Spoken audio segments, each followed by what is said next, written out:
धूम्रनाथ के बचने का अर्थ था कि मौत फिर से आएगी और शंभू के घर को शमशान बना देगी।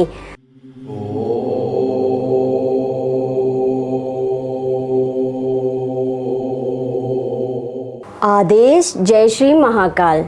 धूम्रनाथ अघोरी तंत्र की दुनिया का एक रहस्यमय किरदार। जो लोग पहली बार ये वीडियो देख रहे हैं वे धूम्रनाथ अघोरी के विषय में जानने के लिए मेरा पिछला वीडियो अवश्य देखें, ताकि धूम्रनाथ के जीवन की आज से जुड़ी घटना को आप बेहतर तरीके से समझ पाएं। मौत, हवा और परमात्मा को देखना संभव नहीं, क्योंकि ये होते तो हैं मगर दिखते नहीं। परंतु कोई था जो इन सबको देखना चाहता था। नाम था धूम्रनाथ अघोरी। धूम्रनाथ अघोरी कोई साधारण अघोरी नहीं था। वो एक ऐसा इंसान था जो बहुत रहस्यमय था, और उससे भी रहस्यमय थी उसकी क्रियाएं। धूम्रनाथ के लिए सही गलत के कोई मानक नहीं थे।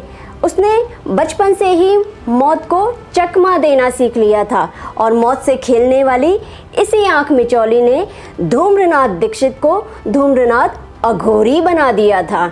धूम्रनाथ को एक अज्ञात ऊर्जा सदैव मार्गदर्शन देती थी।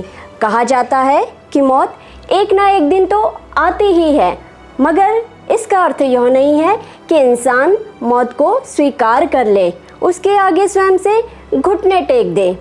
धूम्रनाथ के पिता शंभू दयाल दीक्षित एक विद्वान ज्योतिषी थे। उन्होंने धूम्रनाथ के जन्म के पूर्व ही ज्योतिष विद्या के माध्यम से ये जान लिया था कि उनके यहाँ जो बालक जन्म लेगा वो उस घर को ही शमशान बना देगा, या तो वो बालक 10 वर्ष की आयु में स्वयं मृत्यु को प्राप्त हो जाएगा, या फिर सबकी मौत का कारण बनेगा। ये विधि का विधान था, और धूम्रनाथ के पिता को इस पर पूर्ण विश्वास भी था, क्योंकि वो ज्योतिष विद्या के अच्छे ज्ञाता थे, और उन्होंने अपने जीवन में कई लोगों की कुंडली के सटीक परिणाम भी देखे हुए थे। इसलिए होने वाले पुत्र और स्वयं के परिवार की चिंता उन्हें सदैव सताती रहती थी, लेकिन कभी भी उन्होंने अपनी पत्नी को इस विषय में कुछ ना बताया। निश्चित समय के बाद कृष्ण पक्ष की अमावस्या के दिन शंभू दयाल दीक्षित के यहाँ एक कृष्ण वर्ण पुत्र का जन्म हुआ, जिसका नाम धूम्रनाथ रखा गया। धीरे धीरे बालक बड़ा होने लगा। शंभू दयाल ने ध्यान दिया कि धूम्रनाथ और बालकों जैसा नहीं था। वह अक्सर अकेला रहता था और शून्य की गहराइयों को ताकता रहता था। धूम्रनाथ की आयु अब 10 वर्ष हो चुकी थी। धूम्रनाथ के पिता शंभू दयाल दीक्षित पहले से अधिक चिंतित रहने लगे। हालांकि अभी तक ऐसा कुछ भी घटित नहीं हुआ था जिसकी चिंता शंभू दयाल को अक्सर परेशान करती रहती थी। परंतु कहते हैं कि मौत उन सब के लिए योजना बनाती है जो रहस्यमय हैं। जो जितना रहस्यमय व्यक्तित्व लिए है उसकी मौत भी उतनी ही रहस्यमय होगी।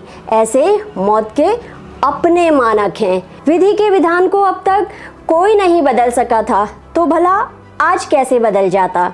बरसात के मौसम में अमावस्या की वो गहन रात्रि थी। कच्ची मिट्टी के घर में शंभू दयाल, उसकी पत्नी और उसका बालक धूम्रनाथ सोया हुआ था। तभी एक काले रंग का खतरनाक सांप घर के अंदर घुसा और धूम्रनाथ को काट लिया। बालक धूम्रनाथ जोर से चीखा, पिताजी बचाओ। धूम्रनाथ की चीख सुनकर शंभू दयाल झट से उठकर लालटेन की रोशनी को बढ़ाते धूम्रनाथ की तरफ दौड़े और देखा कि एक बड़ा काला सांप धूम्रनाथ के पास से गुजर रहा था। शंभू दयाल बालक धूम्रनाथ की तरफ लपका और उसे झट से गोद में उठा लिया। उसके गोद में लेते ही धूम्रनाथ बेहोश हो गया। शंभू के चेहरे पर उदासी छा गई। उसे बालक धूम्रनाथ की मौत स्पष्ट दिखाई दे रही थी, परंतु धूम्रनाथ की किस्मत को तो कुछ और ही मंजूर था। कुछ समय की बेहोशी के बाद अनायास ही स्वतः धूम्रनाथ की चेतना लौट आई। धूम्रनाथ ने मौत को चकमा दे दिया था। वो काले सांप के काटने पर भी बच गया था, मगर कहते हैं मौत से भला कौन बचा है कभी। धूम्रनाथ के बचने का अर्थ था कि मौत फिर से आएगी और शंभू के घर को शमशान बना देगी। धूम्रनाथ के पिता ज्योतिष विद्या के साथ साथ तंत्र विद्या के भी जानकार थे। उन्होंने धूम्रनाथ को एक मंत्र दिया और बोला, बेटा धूम्र, जीवन में बड़ी उपलब्धि प्राप्त करने के लिए बड़ी कीमत चुकानी पड़ती है, तो तुम्हें भी चुकानी होगी।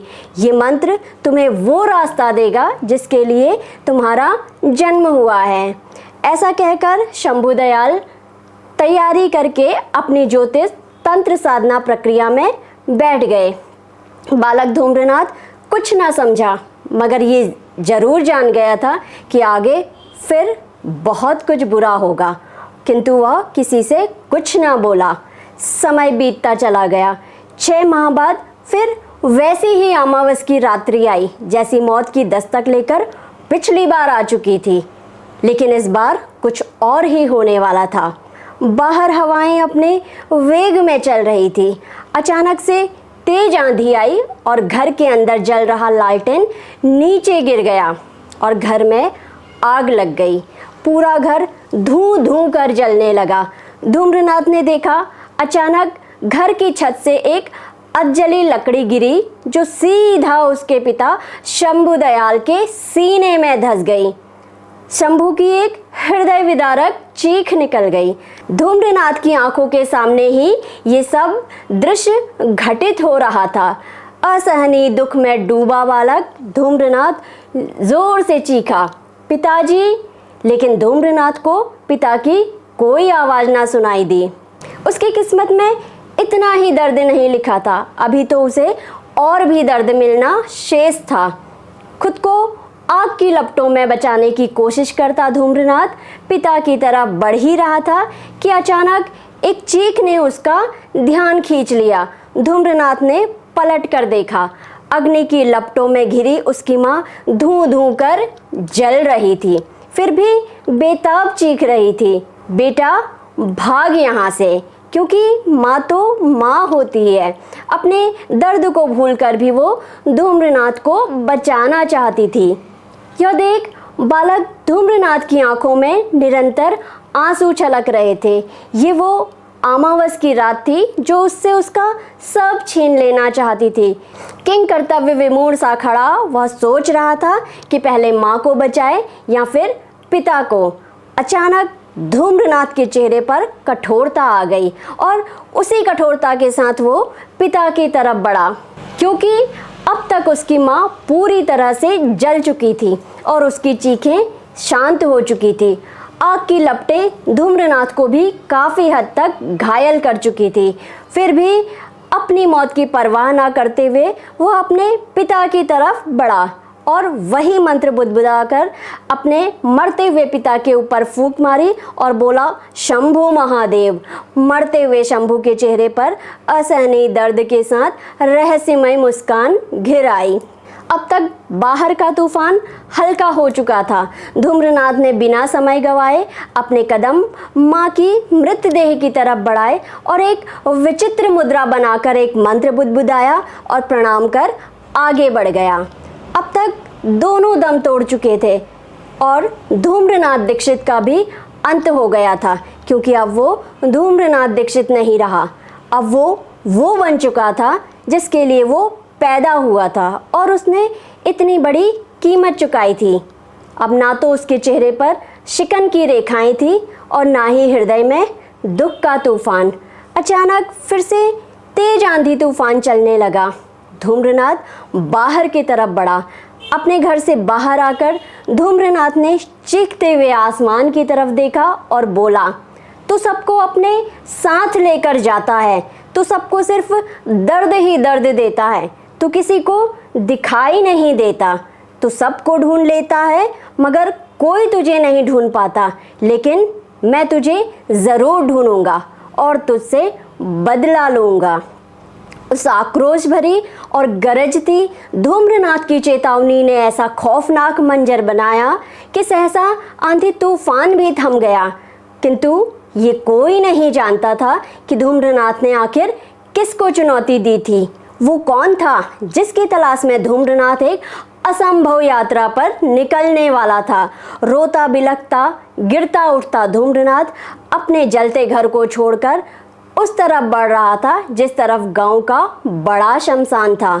धूम्रनाथ की जिंदगी का एक नया अध्याय शुरू होने वाला था, वो अध्याय जो किसी ने सोचा तक नहीं था। धूम्रनाथ की आगे की यात्रा के अनछुए पहलुओं को जानने के लिए जुड़े रहिए मेरे साथ हमारे चैनल शिवकेशी विश्वनाथ पर। आदेश। जय श्री महाकाल।